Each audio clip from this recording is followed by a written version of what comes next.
আসসালামু আলাইকুম ওরহমতুল্লাহ। প্রিয় ভাই ও বোনেরা, আজকের এই ভিডিওটি শুরু করার আগে আমি আপনাকে একটা প্রশ্ন করতে চাই। আপনি কি কখনো ঘুম থেকে উঠে অস্থির হয়ে গেছেন কারণ আপনি এমন একটি স্বপ্ন দেখেছেন যেটা আপনাকে ভয় পাইয়ে দিয়েছে? বিশেষ করে এমন স্বপ্ন যেখানে আপনি সহবাস বা ঘনিষ্ঠতার দৃশ্য দেখেছেন, আর ঘুম ভাঙার পর আপনার মনে হয়েছে এটা কি জিনের কোনো ইশারা, এটা কি গুনাহের আলামত, নাকি আল্লাহ আমাকে কোনো সতর্কতা দিচ্ছেন? ভাই ও বোনেরা, আজকাল ইউটিউব, ফেসবুক কিংবা মানুষের মুখে মুখে একটা কথা খুব বেশি শোনা যায়, স্বপ্নে সহবাস দেখলে নিশ্চয়ই জিনের কাজ। কিন্তু প্রশ্ন হলো, ইসলাম আসলে কি বলে? কোরআন ও হাদিসে এই বিষয়ে কি ব্যাখ্যা দেওয়া হয়েছে?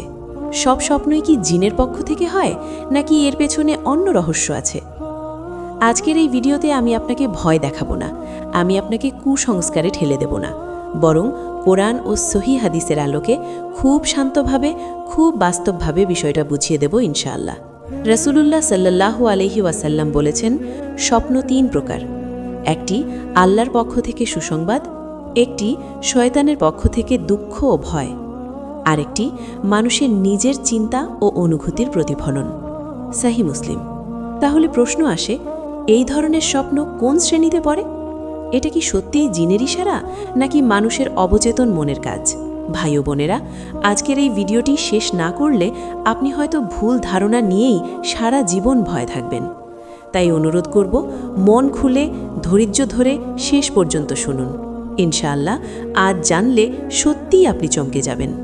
প্রিয় ভাই ও বোনেরা, স্বপ্ন নিয়ে ভয় পাওয়ার আগে আমাদের প্রথমে জানতে হবে ইসলাম স্বপ্নকে কিভাবে ব্যাখ্যা করেছে। কারণ সব স্বপ্ন একরকম নয়, আর সব স্বপ্নের পেছনে জিন থাকে এই ধারণা ইসলামের নয়। রাসূলুল্লাহ সাল্লাল্লাহু আলাইহি ওয়াসাল্লাম স্পষ্টভাবে বলেছেন, স্বপ্ন তিন প্রকারের। এক প্রকার স্বপ্ন আল্লাহর পক্ষ থেকে হয়, এক প্রকার শয়তানের পক্ষ থেকে হয়, আর এক প্রকার মানুষের নিজের মন ও চিন্তার প্রতিফলন। প্রথম প্রকার স্বপ্ন আল্লাহর পক্ষ থেকে সুসংবাদ। এই স্বপ্ন সাধারণত শান্তিপূর্ণ হয়, হৃদয়ে প্রশান্তি আনে। ঘুম ভাঙার পর মনে ভয় নয়, বরং এক ধরনের স্বস্তি অনুভূত হয়। দ্বিতীয় প্রকার স্বপ্ন শয়তানের পক্ষ থেকে ভীতিকর স্বপ্ন।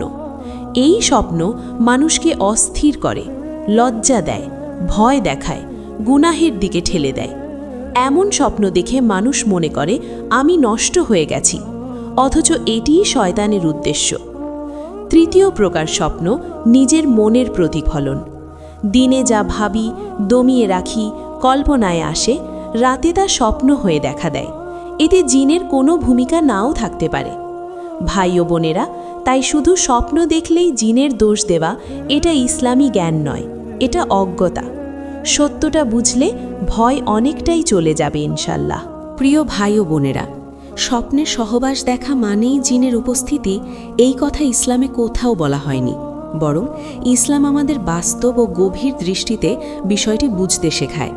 অনেক সময় এই ধরনের স্বপ্ন আসে মানুষের নিজের স্বাভাবিক চাহিদা ও অবচেতন মন থেকে। দিনে কোনো কথা, দৃশ্য, স্মৃতি বা কল্পনা ইভেন ইচ্ছাকৃত না হলেও মনে জমে থাকে। ঘুমের সময় সেই জমে থাকা অনুভূতিগুলো স্বপ্নের আকারে প্রকাশ পায়। রাসূলুল্লাহ সাল্লাল্লাহু আলাইহি ওয়াসাল্লামের যুগেও সাহাবারা এমন স্বপ্ন দেখতেন। এ কারণে ইসলাম কখনো বলেনি যে এমন স্বপ্ন দেখা মানেই মানুষ গুনাহগার বা জিনে আক্রান্ত। আরেকটি কারণ হতে পারে শয়তানের ওয়াসওয়াসা। শয়তান চায় মানুষ লজ্জায়, ভয়ে ও অপরাধবোধে ভুগুক। সেজন্যেই সে এমন স্বপ্ন দেখিয়ে মনে সন্দেহ ঢুকিয়ে দেয়, তুমি নষ্ট হয়ে গেছো, তোমার ঈমান দুর্বল। কিন্তু মনে রাখবেন, স্বপ্নে দেখা বিষয়ের জন্য কোনো গুনাহ লেখা হয় না। রাসূলুল্লাহ সাল্লাল্লাহু আলাইহি ওয়াসাল্লাম বলেছেন, আমার উম্মতের অন্তরের কথা ও স্বপ্নের জন্য জবাবদিহি নেই, যতক্ষণ না তা কাজে পরিণত হয়। সহিহ হাদিস। ভাই ও বোনেরা, তাই নিজেকে দোষ দেবেন না। স্বপ্ন আপনার ঈমানের মাপকাঠি নয়, আপনার আমলই আসল। প্রিয় ভাই ও বোনেরা, অনেকেই প্রশ্ন করেন, তাহলে কিভাবে বুঝব এই স্বপ্নটা জিনের কারণে নাকি সাধারণ স্বপ্ন? ইসলাম আমাদের এখানে স্পষ্ট কিছু ইশারা দিয়েছে।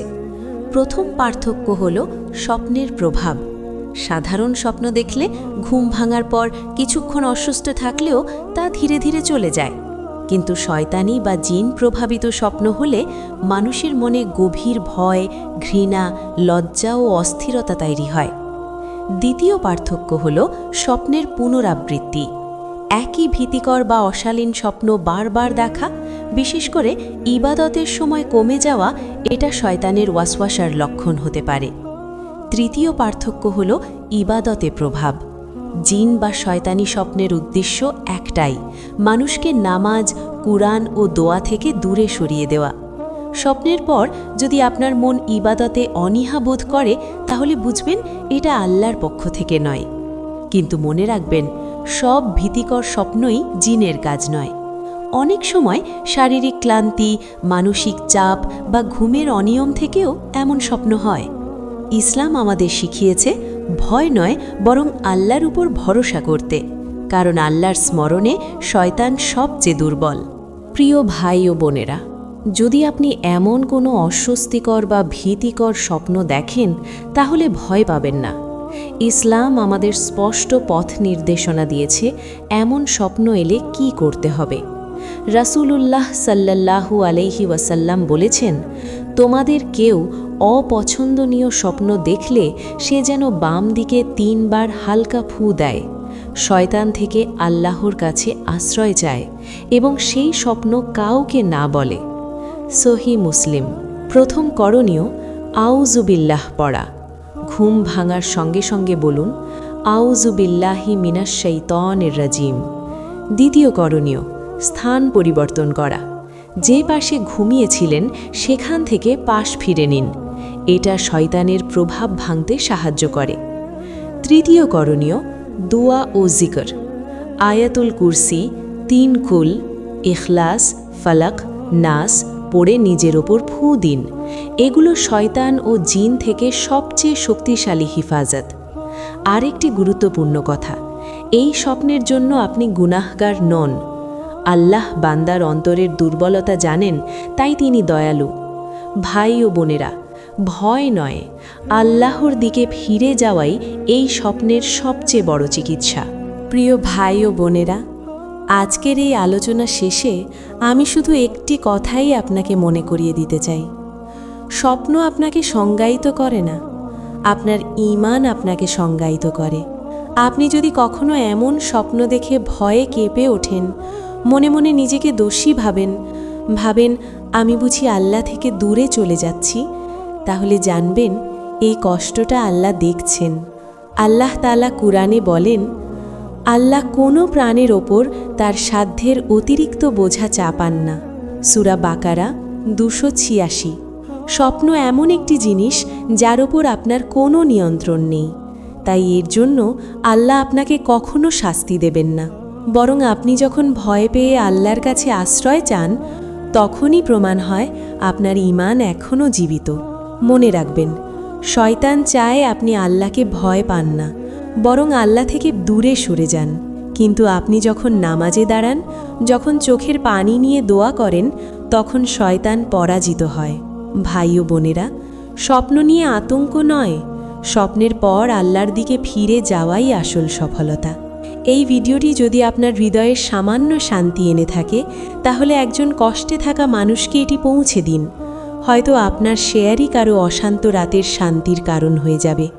আপনি কি কখনো এমন স্বপ্ন দেখে ভয় পেয়েছেন? কমেন্টে লিখুন আপনি কি অনুভব করেছিলেন।